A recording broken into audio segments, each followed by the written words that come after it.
I just got a couple really artistic good ones. I think I got a really good one of you on. I hope it came out because you're moving, but it's really cool. The settings here are, let me just make sure it's off the overexposed setting.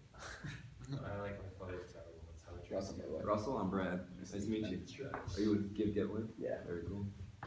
How do you show the field? I've heard of Yeah, it's going all right. It's Don't have time to. kind of a hard thing to test. It's either all or nothing because you have to, You guys on board with it. But yeah, exactly. So Did you start?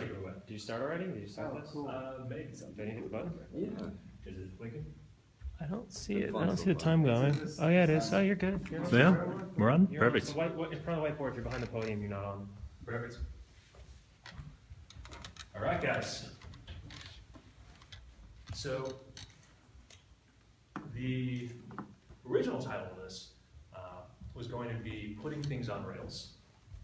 But after thinking about it and hearing Sebastian's get directly to the point talk earlier today, I think a more accurate description would be something along the lines of how to take failure off the table.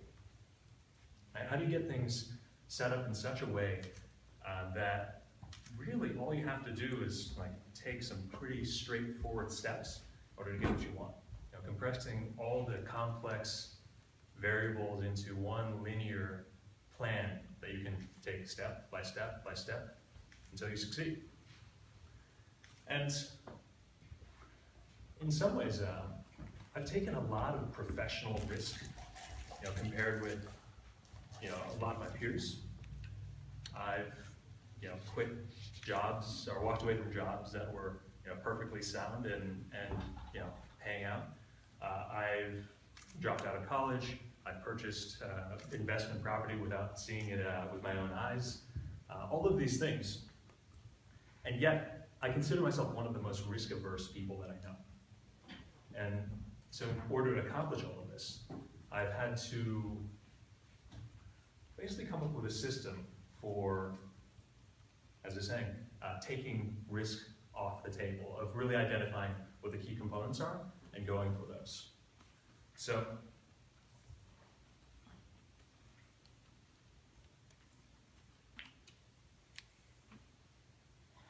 before we can talk about how to succeed, I think the biggest component of that is figuring out how not to fail.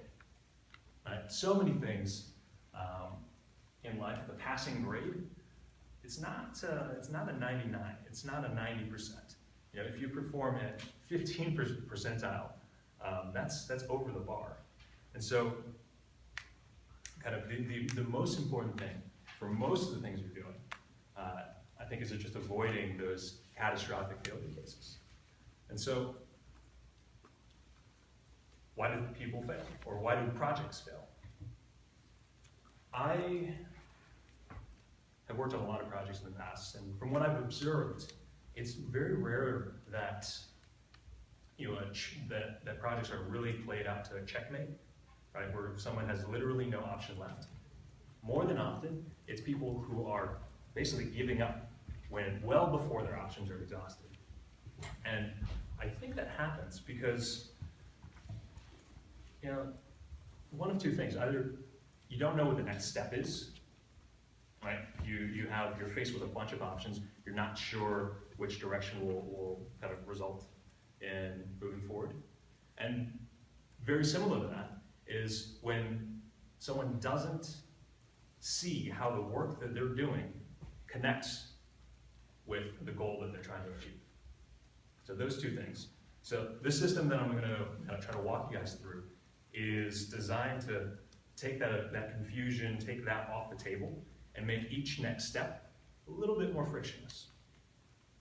Now, this is kind of a mental model for planning just about anything. Whether you're talking about the big picture of where you want to be in 10 years, or whether you're talking about specifically how do I get in touch with XYZ person at this company. So the first premise is basically that everything in this world is chains of cause and effect and probability, right? hopefully in this program you guys have started seeing, if you find a list of 100 emails, you send out those 100 emails, you get 10 replies, you get a sale, right? And this is just a repeatable process that you can kind of build upon and apply to anything that you're doing. Now,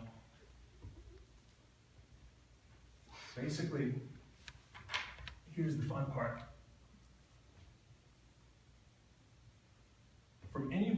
From where we are right now to any point you want to go in the future,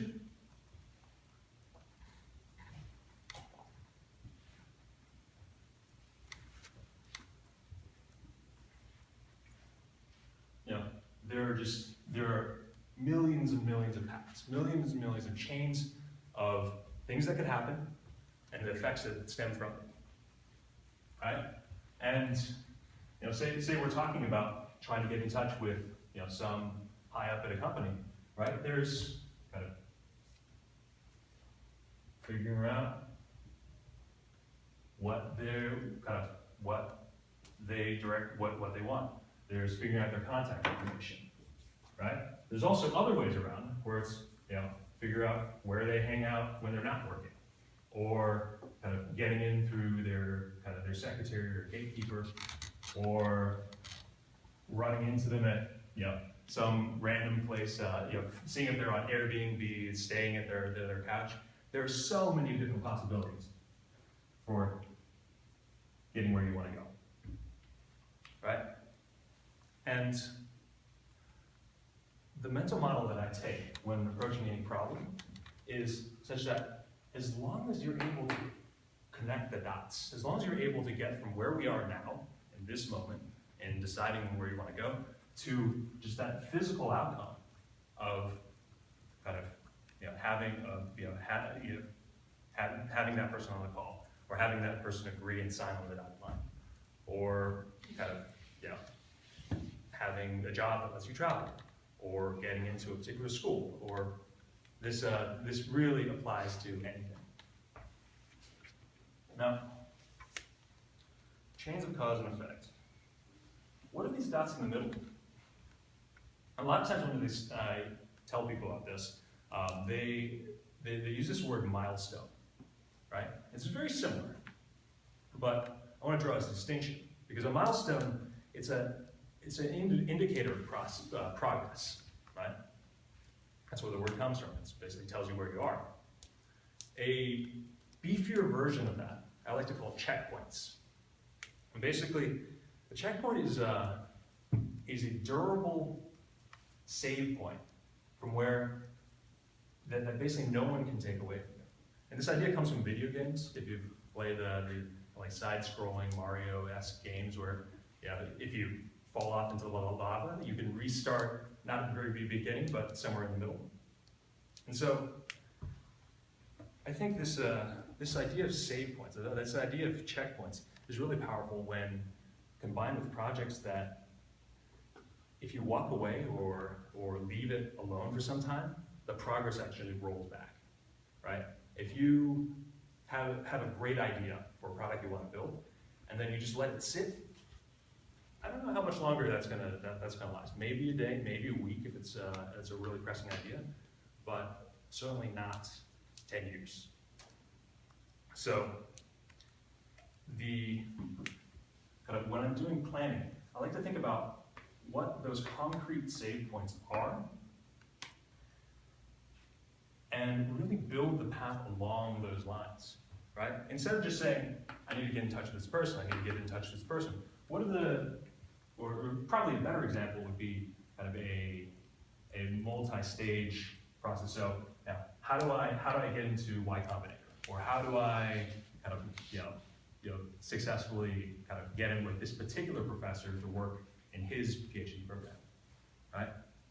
And you can break that down into the kind of like various pieces that maybe connect, right? It's not one direct line, though all you need is usually one direct line. It's all the possibilities, side by side, the contingencies that could play in. And really, this is just about drawing it out.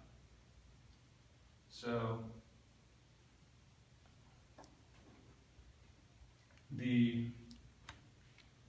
other thing about the points is that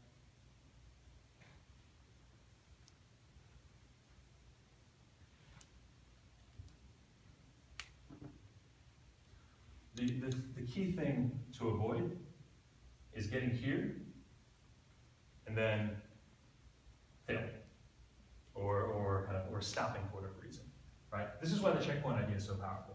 As you get here, you collect 0 of the gains. You just make it barely over the line, and you can, take a breather. You can, you have the optionality to then maybe explore this point here, or this point here, or move on to the next thing.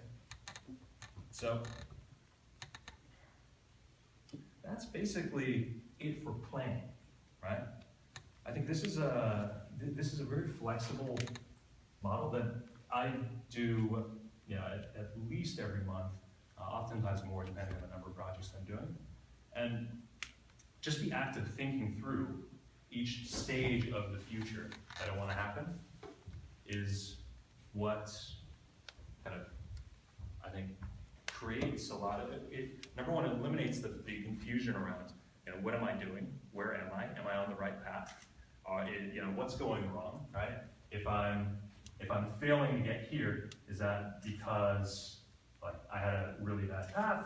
Did I miss a point? It really is helpful for diagnosis and planning all that. But having a really great plan doesn't necessarily get you that far. One of my favorite quotes is from Mike Tyson. Right? You might know it already. It's, everyone has a plan until they get punched in the face, right? So this is probably not the exact path we're going to take, right? You might think that this is the favorite path that cuts through a few of the corners, and it maybe doesn't happen that way. And so the other piece of this is how do we split up the work? I have a mental model that I like to call the general, the sergeant, and the soldier, right?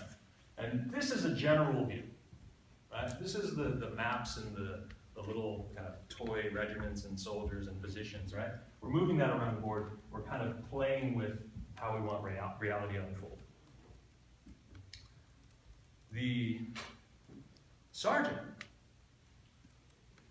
is tasked with looking of how do we get from here to here, right? And I really think of this as it's like a hat that you can put on, right? It's like when you're about to start a project or considering whether you want to start a project, the general view is where you want to be. When you're thinking about what do I want to accomplish this week or what do I need to accomplish today, you don't necessarily want to have everything floating around, all the possibility, all the ambiguity, all the different paths you can go on. And so we zoom in, and that there's a lot of benefits that come from really narrowing the attention on that. The chief one I find is that it's really expensive. It's really it takes a lot of time to consider all the options and run out all the possibilities. And so by making all those kind of general level decisions first, and then kind of trusting those decisions, trusting that the rest of this map still exists, we're just going to pretend like this is all that there is, you get some powers from that. Now,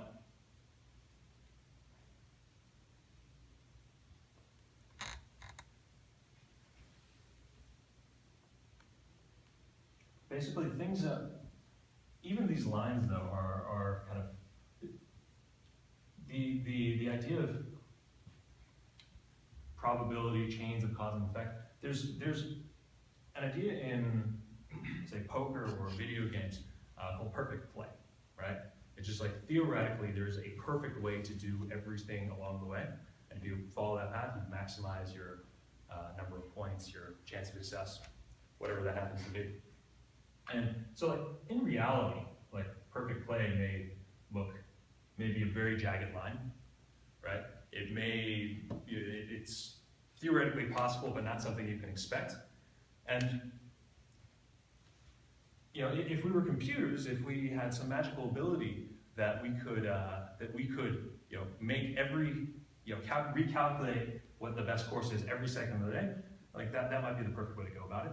Unfortunately, we're not. And it's actually really expensive to change course, right? If you ever worked on a project where the kind of goal of the project keeps on slipping and changing, right? It's a very, very frustrating place to be in, because people are afraid to really start sprinting towards any direction, because you know that could be wasted effort, that could take you further away from where the goal ends up tomorrow. And so it's like, I don't recommend zooming out and you know, constantly asking the question, am I on the right path? Am I on the right path? So I see the sergeant's job as kind of finding the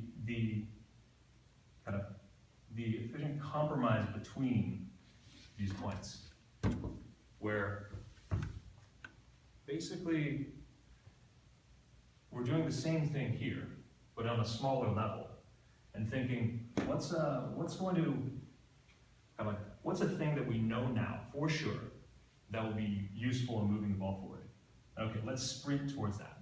Let's then pretend that this is all we need to do, and finding the kind of, you know, maybe the optimal path involves like 15 different steps, and you know, reevaluate each step along the way. If we kind of, you know, this is a good enough placeholder. And the idea of the soldier in this sense is that basically, I want to cut up my work in such a way that myself on the worst day of my life can still do that task. Right? When I'm not smart, when I'm having a bad time, when you know everything is falling apart, that it's still simple enough and clear enough that I can march forward. And that's what that should be, right? A straightforward thing that you can reduce down to a to-do list and march out, regardless of kind of whether you're feeling brilliant that day or not. And I hope hope this doesn't seem too simple for you guys, but I think everything really just does play out in life like this. If you kind of map out those checkpoints and then design your kind of sprints between them, you can pretty much use that to build any sort of project or campaign that you want. And so, doing all the work, you know, marching out each one of these individual to-do lists, and then reevaluating, making the next decision, and then marching it out, and then kind of taking, zooming out to the general view, seeing what the next steps are, choosing your path there. Do all the work and adapt along the way due to in those decision points, and I think you can pretty much accomplish anything. So, I know this has been very philosophical, abstract, high level, so I want to balance it out by giving you guys a kind of a you know, couple of very tactical things that you can write down and maybe try to implement one a week, or because I think these are 1% edges that I've found in my life. So, whatever you're doing planning, start from the end. So, kind of deconstructing, kind of like, what is the view from the kind of like last drive to the finish line look like, and just playing that backwards for whatever reason tends to be, I think, a little bit more more realistic than the ideal, you know, starting from the beginning. It forces you to be realistic, right? Because from our optimism in the present moment, we're liable to, I think, mentally skip ahead. So that's a quick one. When you're confused or not sure what you're working on or why it matters, pretty much the only thing I do in those circumstances is I try to find a smaller question to answer. Right? Is okay. How do I market this deal? Right? the smaller question is, there's a bunch of them, right? But there's, all right, who am I trying to target? And if that's too confusing, then okay, what stands out about the thing I'm trying to target? And okay, if I don't know about that, what exists right now? And what's missing? What are people paying a lot of money or attention for? And basically just keep on dropping the level of granularity until you find something that's obvious, right? And once you have that one obvious thing, you can start using that to then kind of build the foundation for the rest of your decision. Okay. Another somewhat unintuitive thing that I've encountered is that most of the time there's multiple win conditions. There are many different outcomes that would be perfectly acceptable. So reality might look more like this, right?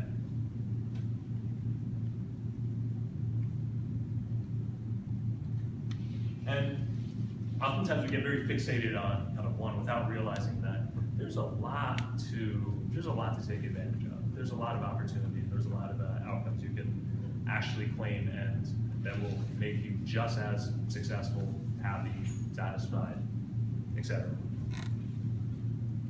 And so during planning, figuring that out. The other side of multiple win conditions, though, is also realizing that sometimes this is a perfectly good place to be, right? And we're shooting for this because this is better. But just knowing that there's a minimal version, and then there's a kind of reach version, and explicitly writing this in the plans, it's something that it seems very simple, it seems very straightforward, but for a lot of people, it doesn't happen, right? This is how people end up kind of spending 9 months building a prototype and not launching it, or building the perfect product that without checking that one feature is taken care of. 2 more, another planning exercise that's really useful. Before you start something, pretend like the project's over and that it failed. Ask yourself, why did it fail? Right? If the kind of if the word post-mortem kind of means anything to you, this is known as the pre-mortem, right? The idea is just, again, force your brain to that uncomfortable area where it's like, okay, like, what could possibly go wrong? What could seriously hamper our chances of getting the next step? And the final one, this is probably the easiest one and the most efficient 1% edge on your life that you'll ever get, is change your computer password to an oath. It's a reminder of something that you're working on. Throw an @ sign or ampersand in there for security, but make it something that you want to remember, that you want to remind yourself each and every day, and change it up every time every time it wears off, or every time you change goals. So, hope there was something in there for you guys, and we'll kind of have some time for Q&A after.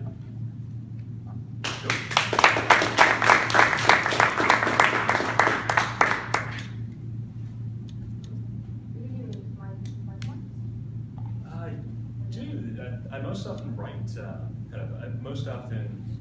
write that on pen and paper these days.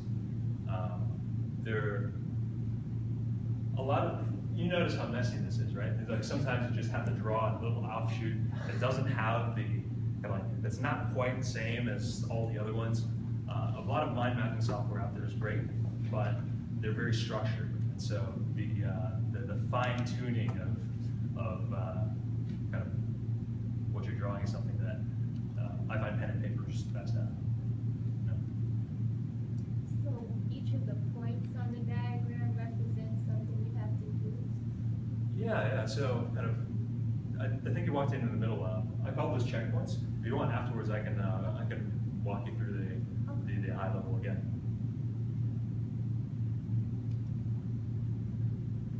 A question for you guys is kind of like how Does this make sense to you guys? How relevant does it feel? Because this is the first time I've kind of shared this model or tried to teach it in a kind of group setting. Thumbs up, thumbs down. What's that?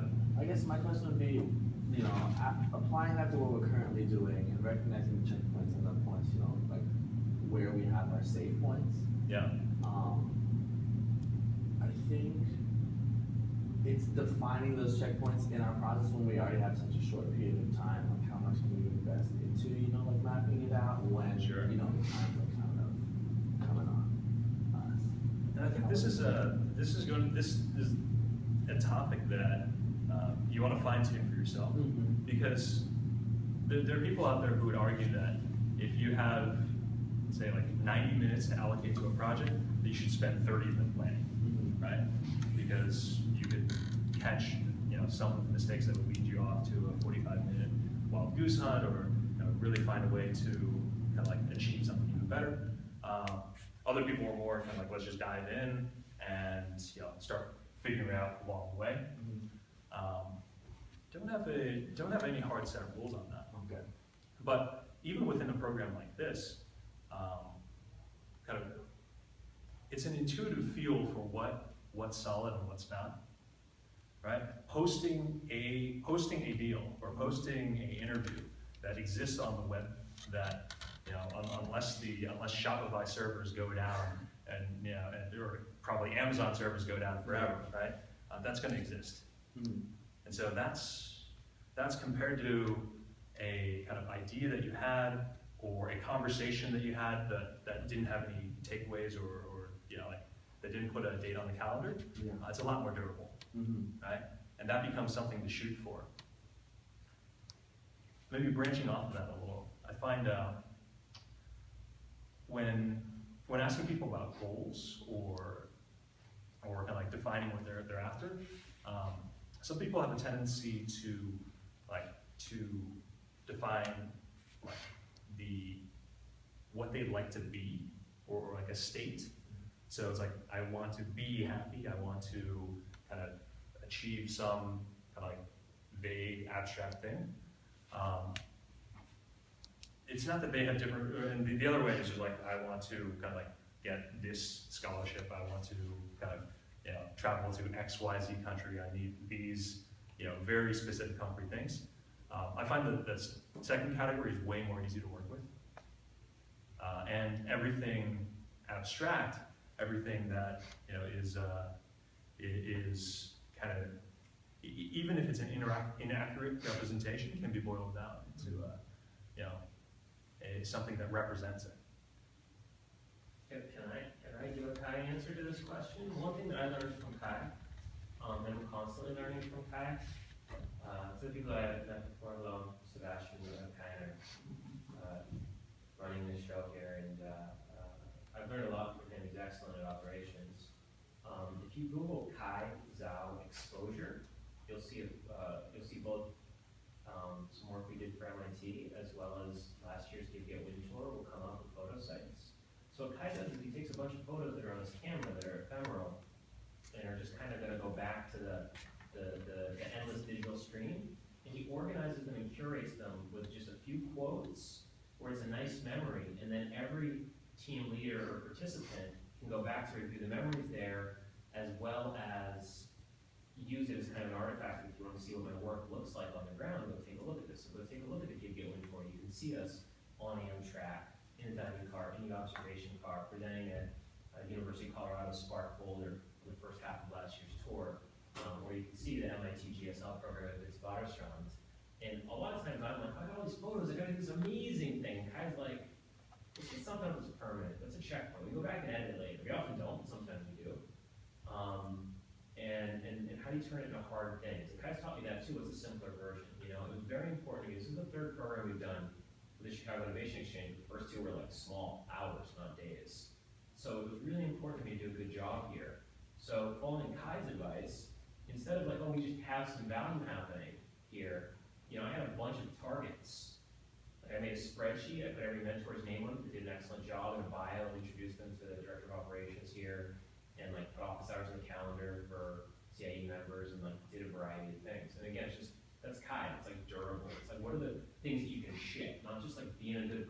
having a nice time, we're smiling, do all that stuff too. But like, what's concrete? Here's a spreadsheet, here's a list, a curated list of all the photos we took.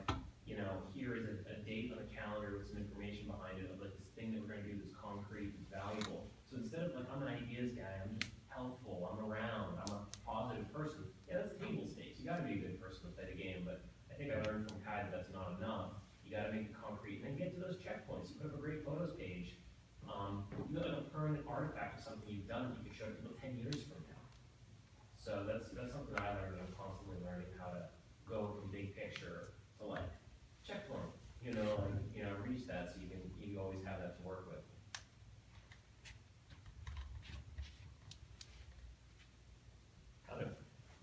How do you know when to shift perspectives from like the broader general to soldier?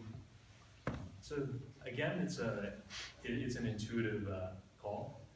I find the kind of the 2 points that make a lot of sense is either when you've accomplished something and are now looking to plan the next step, or when you're when the kind of soldier gets confused.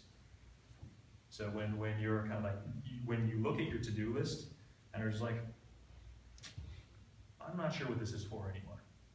I'm not sure if this will get me to where I need it. And so it's sort of like when you reach a point of diminishing returns or resistance, then let's just move up to the next level. Are we working on the right? Did we chop up this problem correctly? Maybe something changed. Maybe we missed something and we started. And if that doesn't make sense, then it's like, okay, do I have to reevaluate this kind of branch of the campaign? No. It's I think the word experience gets thrown out a lot as an answer to things, and I hate to do that. I hope I've contextualized the word experience a little bit. Reps.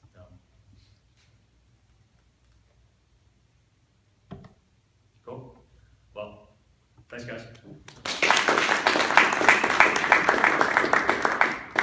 All right, so the people on our program, our attendees here, take 10 to 20 to get centered, do what you need to do, clean up your numbers, read overview with the sports team that I was working with. I think are pretty on track. Others who want to sit down and map out what you're doing for the rest of the day and look at the hours left on the day. Should work day for that. And committee members, this was our last full lecture here, though we do have two cool things that you ought to be aware of. First, at 3 p.m. on Sunday, we're going to have an event. It'll be a pretty light turnout, which I actually see as an advantage, in that you can come meet our attendees.